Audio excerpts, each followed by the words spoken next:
Bonsoir et merci encore d'être avec nous. C'est le programme du soir sur New World Info, le décryptage de l'actualité de ce jour. On va évoquer le Zimbabwe, Grace Mugabe, à nouveau accusé de violence. On en parle ce soir avec Mamadou Diouf, notre éditorialiste. Bonsoir Mamadou Diouf. Bonsoir Samuel. Grace Mugabe, l'épouse de l'ex-président zimbabwéen Robert Mugabe, déjà poursuivi en Afrique du Sud pour agression, est visée par une nouvelle plainte dans son pays déposée par une ancienne employée qui l'accuse de l'avoir frappée. L'affaire remonte à mars 2017, quelques mois avant la fin du règne sans partage du nonagénaire Mugabe au Zimbabwe. Dans une déclaration déposée devant un tribunal de la capitale Harare, Chupikai Shiroja, qui travaillait au service du couple présidentiel dans sa résidence privée, affirme avoir été agressé violemment par l'ex-première dame. La plaignante affirme que Grace l'aurait battue en exigeant qu'elle rende une somme d'argent que lui aurait prétendument offert le chef de l'État pour son mariage. Mamadou Diouf, quelle est cette affaire?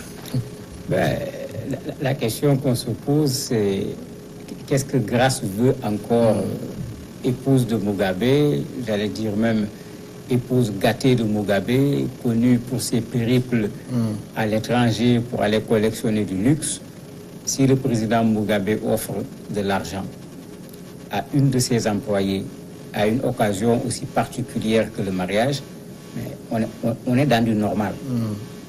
Pourquoi elle va venir se mêler à un cadeau qui a été offert par son mari à une de ses employées, au point même de vouloir restituer l'argent, puisqu'elle l'a accusé de pomper l'argent de son mari, alors que s'il fallait utiliser l'expression, ce serait plutôt approprié par rapport à elle que par rapport à l'employé. Alors ici, d'abord, qu'est-ce qui prouve, parce que les faits remontent à 2017, que cet employé dit la vérité? Bon, je me dis qu'avec les méthodes modernes, elle a peut-être pris la peine de prendre une photo, de garder un certain nombre d'éléments, parce que s'il faut aller au tribunal pour accuser, le tribunal ne fonctionne pas sur on a dit. Oui. Le tribunal fonctionne sur la base de preuves. Elle a peut-être pris la précaution d'avoir pris des photos, d'avoir fait un certificat médical à l'époque, mais il est clair qu'à l'époque, porter plainte contre Grace Mugabe, c'était perdre son temps. Puisque dans le Zimbabwe, à l'époque, comme on dit dans beaucoup de nos pays africains, la femme du président aussi, elle est présidente. Oui. Donc porter plainte, c'était perdre son temps. Ça peut expliquer le fait qu'on soit resté pratiquement 1 an avant qu'elle n'ait à poser sa plainte devant un tribunal. Mais c'est clair que le tribunal ne va pas lui donner raison tout simplement sur la base des propos qu'elle va tenir. Alors ici, l'accusation également ne semble pas véritablement se focaliser sur les coups et blessures, mais plutôt sur le licenciement abusif. Oui, puisque curieusement, elle a été licenciée le mois suivant. Certainement, Grace n'a pas pu récupérer l'argent qu'elle avait voulu récupérer. Elle a refusé de restituer l'argent. Et Grace, faisant la loi, pour ne pas dire la pluie et le beau temps, a préféré se séparer d'elle, certainement, sans respecter aucune condition en matière de licenciement. Et là, elle peut avoir des preuves.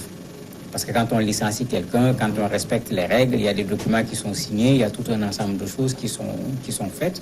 Et le licenciement viendra peut-être aussi donner un argument supplémentaire au fait qu'elle a été bastonnée par la maîtresse de la maison et que n'étant toujours pas contente parce qu'elle n'a pas restitué l'argent, elle a préféré s'en séparer sans tenir compte des lois du travail puisqu'elle se croyait au-dessus de toute possibilité de poursuite. Est-ce que le côté licenciement abusif est le moyen le plus facile pour cette employée de se faire justice?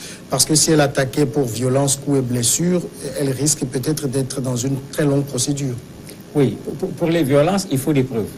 Puisque 1 an après, ce n'est pas évident qu'on puisse la regarder et dire, voilà, même s'il y a des cicatrices, comment prouver que ces cicatrices sont liées au coup de chaussure que Grace lui a donné sur la figure, comme elle le dit. Mais quand il s'agit du licenciement, c'est clair. Si elle a travaillé au niveau du domicile privé du couple présidentiel, il y a des documents qui attestent qu'elle a travaillé là-bas. Si elle a été licenciée, on peut également le savoir parce que le salaire, il tombe tous les mois et à partir d'un certain mois, le salaire ne tombera plus. On va pouvoir au moins poser la question pourquoi elle n'est pas payée. Si elle est partie d'elle-même, Grace doit avoir avec elle la lettre de démission ou quelque chose de ce genre montrant qu'elle est partie d'elle-même.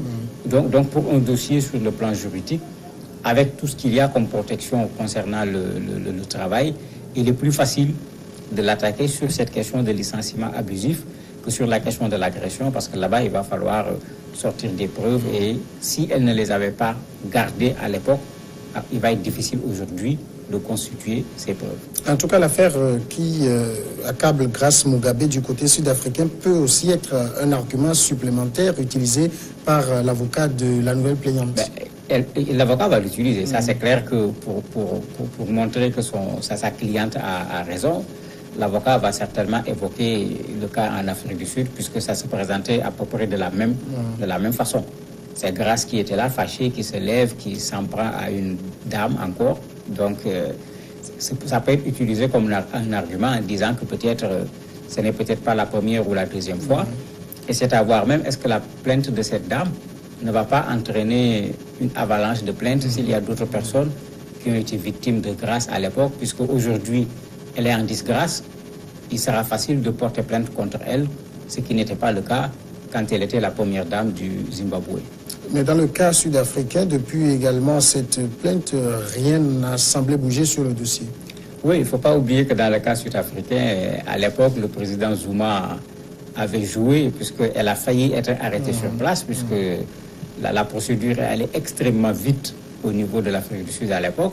Mais le président Zuma s'était débrouillé pour qu'on la fasse partir très rapidement en prétextant son immunité à l'époque. Ce qui fait que, bon, de l'Afrique du Sud au Zimbabwe, je ne vois pas qui va se lever aller s'occuper d'abord de la femme du président Mugabe à l'époque. Certainement, le président Zuma ne s'était pas contenté seulement de la faire échapper. Il est possible même que des arrangements aient eu lieu pour que cette procédure reste dans les tiroirs, voire même soit abandonnée sans qu'on le dise clairement aux gens. Certes, aujourd'hui, Grace Mugabe est en disgrâce au niveau du Zimbabwe, mais est-ce qu'il faut croire que cette plainte a des chances de prospérer? Cela va dépendre de deux choses. La détermination de la dame, parce que c'est elle la victime, son avocat, mais c'est quoi aujourd'hui le système judiciaire au niveau du Zimbabwe? Si c'est le même système judiciaire que ce que le président Mugabe avait laissé là-bas, il est clair que la plainte de la dame, la volonté de l'avocat ne suffiront pas pour que cette affaire aille jusqu'au bout. Parce qu'en ce moment, vous avez plein d'entraves qui sont là pour prendre un dossier, le mettre au congélateur jusqu'à ce que finalement on oublie même qu'il y a un dossier qui était là.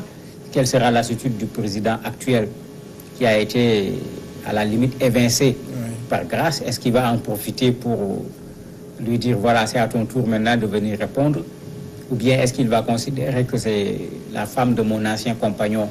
Ce n'est pas la peine qu'on continue à les traîner dans la boue. Ils ont perdu le pouvoir, ça suffit comme ça. Ce n'est pas la peine d'aller les humilier également dans un procès. Il y a plusieurs éléments qui vont intervenir, pas seulement l'aspect droit en bonne et due forme pour venir parler de licenciement. Est-ce que Grace Mugabe actuellement est au Zimbabwe? Bon, elle se promenait avec son mari. Je ne sais pas où est-ce qu'elle est aujourd'hui, mais je sais que en quittant le pouvoir, le mari avait négocié fort et il avait cette liberté de partir, de revenir, d'autant plus qu'il était malade. Et même quand il était président, il partait régulièrement se faire soigner en Asie en particulier. Elle également, elle avait gardé sa liberté de mouvement, accompagnant son mari, parfois partant également sans le mari. Où elle est aujourd'hui, je ne pourrais pas le dire là où je suis. Mais est-ce que Grace n'a pas des choses à craindre? Parce que apparemment, dans le Zimbabwe d'aujourd'hui, tout le monde regarde Robert Mugabe, il a 95 ans. Si Dieu lui donne encore une longue vie, on sait qu'il ne vivra pas autant qu'il a maintenant. Après lui, Grace pourrait se faire des soucis. Oui, mais c'est la chose que les gens oublient quand ils sont en position de pouvoir. Quand ils ont une immunité, les gens finissent par penser qu'on peut tout se permettre. Alors que la nuit a beau être longue, le jour va nécessairement se lever. Et avec elle, c'est ce qui est en train de se passer. Celle-là vient de poser son problème. Je le disais tout à l'heure, est-ce qu'elle est la seule à avoir eu des problèmes avec Grace Mugabe? Si elle n'est pas la seule, si toutes ces personnes voient que celle-là a posé sa plainte, le tribunal a pris en compte, on voit même le tribunal faire le travail comme il se doit, cela va donner plus de courage à d'autres personnes, si ces personnes ont des éléments pouvant prouver que Grace leur a fait du tort, à venir également porter plainte contre elle.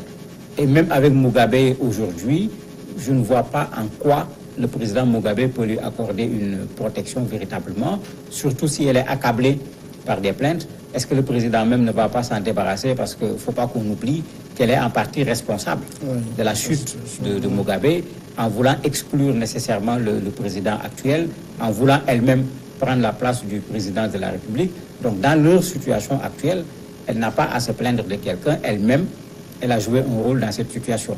Et si elle a pu le faire jusqu'à ce niveau, très certainement, elle n'a pas hésité à le faire à des niveaux moindres par rapport à d'autres personnes. Et si les gens constituent un pool d'avocats, tout le monde se met là-dessus. Ce n'est pas les mouvements des droits de l'homme qui vont refuser de venir leur prêter main forte pour que justice soit rendue à ces victimes. Mamadou Diouf, merci d'avoir répondu à nos questions. C'est moi qui vous remercie. Nous marquons la pause et après on passe à l'invité.